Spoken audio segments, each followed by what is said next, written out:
when they took you from Africa and they banned you from being called Kunta Kinte, Rasul or Muhammad. That's right. When they took us on that westerly course, then they forced us into their names. Teach. And they called us Smith, Jones, Robinson, Green, Brown, Hogg. A black man called Mr. White. And when we go to China, and we put our passport down, and the Chinese immigration control official looks at that passport and he sees Mr. White, he expects to see a white man. And when he sees the black man, he says, uh-oh, this man doesn't know who he is. But many of us as black people today, we're very foolish people. Because we don't understand why another man gives you his name. Because when he gives you his name, the giving of another's name denotes possession. It means he owns you. As long as you're walking in another man's name, he knows he owns you. You can talk as strong as you like. Yeah, I'm for black, yeah, Mrs. White. Yeah, they're laughing at you. Because they know that when you take another's name, that's why in marriage, in the tradition of marriage, the woman takes the man's surname. Go ahead. And leaves her maiden name, because that taking of the other's name denotes possession. In the event of divorce, you don't walk around with the other man's name. You now relinquish that name because you're no longer with that one. What brings about insecurity is when you have a false concept of yourself. And the false concept of self is white supremacy. They believe that they are better because they are white. And as a result, see, when a man has that kind of silly mentality, Hitler had the silly mentality that the white man, the Aryan, is superior. So then at the Olympics, Jesse Owens kicks up all the Aryans. Hitler is outraged. He's angry. The white man pushing white supremacy. That's why they would cut off our penis when they would lynch us. Penis envy. They're afraid of the black man because of our potency, because of our manliness. Because when you look at the black man, he's a real man. He's strong. So then they would have us as mandingos, fighting one another. That's why even today, they want to be the heavyweight champion of the world. They can't find a white man to do it. So they tried to turn a black man, Frank Bruno, into a white man. They called him the Great White Hope. They're desperate. We're not allowed to play golf. Why are we not allowed to play golf? Because we are inferior. We can't play the game. But let one black man into golf. Then all of a sudden there's a tiger in the woods. And he doesn't just play golf, he becomes the master. We're not allowed to play tennis. Let black people into tennis. We go straight to Wimbledon and win it in 1935. A black woman. Now Venus and Serena, they run out of opponents. They have to play each other. The white people cannot compete on an even playing field.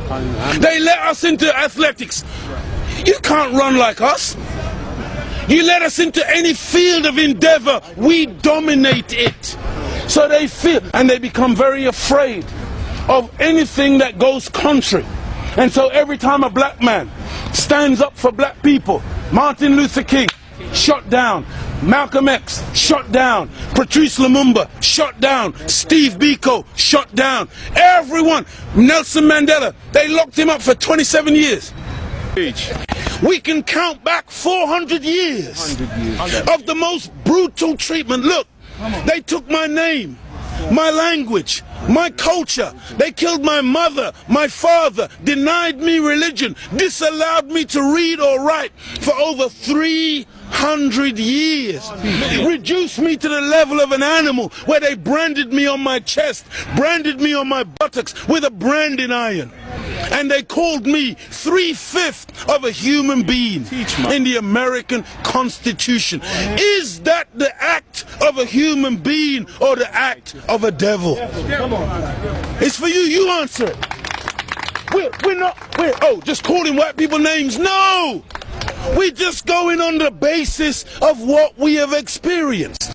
Black people were taught to hate ourselves. That's right. Even to this day, many of my people suffer from self-hatred. Teach, Muhammad. And you will see us trying to change our skin color. Teach, Muhammad. When I was born in the 50s, in Jamaica, they would take, you know, like my nose, the mothers would sometimes take the nose and try to squash it, to hate self, that they felt that the baby was ugly if it had thick lips and broad nose and black skin. And so this is in order to counterbalance that degree of self-hatred, there had to be a teaching given by Elijah to black people that would allow us to fall in love once again with ourselves.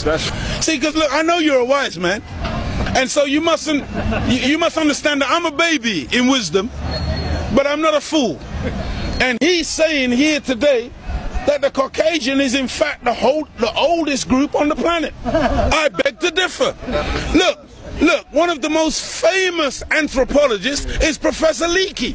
And when Professor Leakey went in search of the origin of human beings and human species, he didn't stop very long in Europe. He went to Africa. And the oldest bones and the oldest human beings to this day that you call Zinjanthropus, using the Latin meaning Zin and Xanthropus, meaning a black man, that oldest man, they say, is millions of years old. You went back and found one even older than that. You called her Lucy, a black woman. Go ahead. And every sensible historian, anthropologist today agrees that the black man is the father of human beings.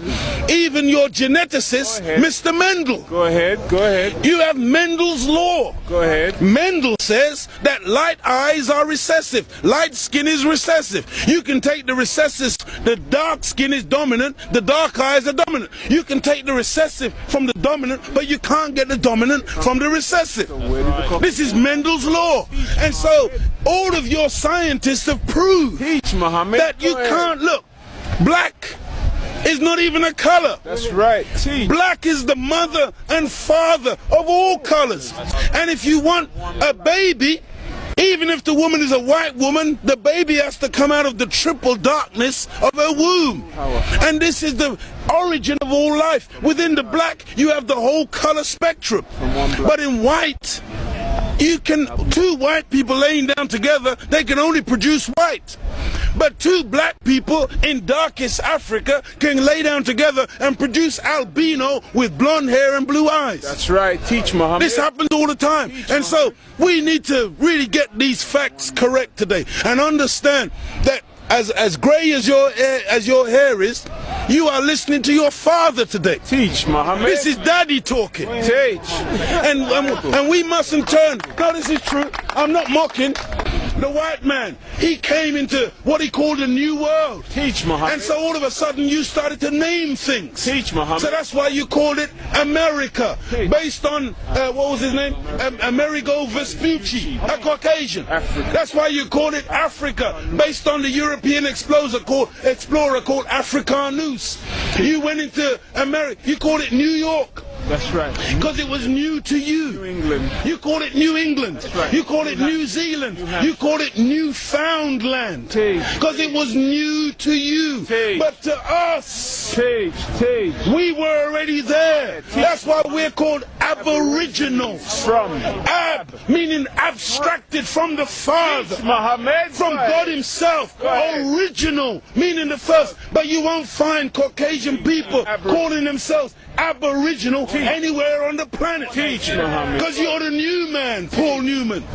From one blood came all human beings, but we produced you from us. Look at this. Even the word human, you've heard the term of a darker hue. Human, meaning a dark man. Human, a man of color. That's why the topsoil of the earth is called humus. It is the dark organic material that gives life to the earth. Whenever you take away the dark organic material or you denature it, you're left with white granulated sand. Teach. Desert. You want to see those of us who think that white something to glorify in. No. It's a psychological thing with white people where you want to find your place. And your scientists and your historians, they spend so much time asking the question, where do we come from?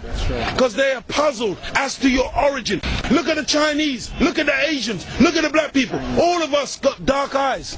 All of us got black hair. The only one on the planet who's got ginger hair, blonde hair, brown hair, grey hair, brunette. You are the one that's gone around the world making everything based on color. You were the one who went into Australia. You were the one who went into South Africa. You were the one who went into Asia and classified people and things based on color.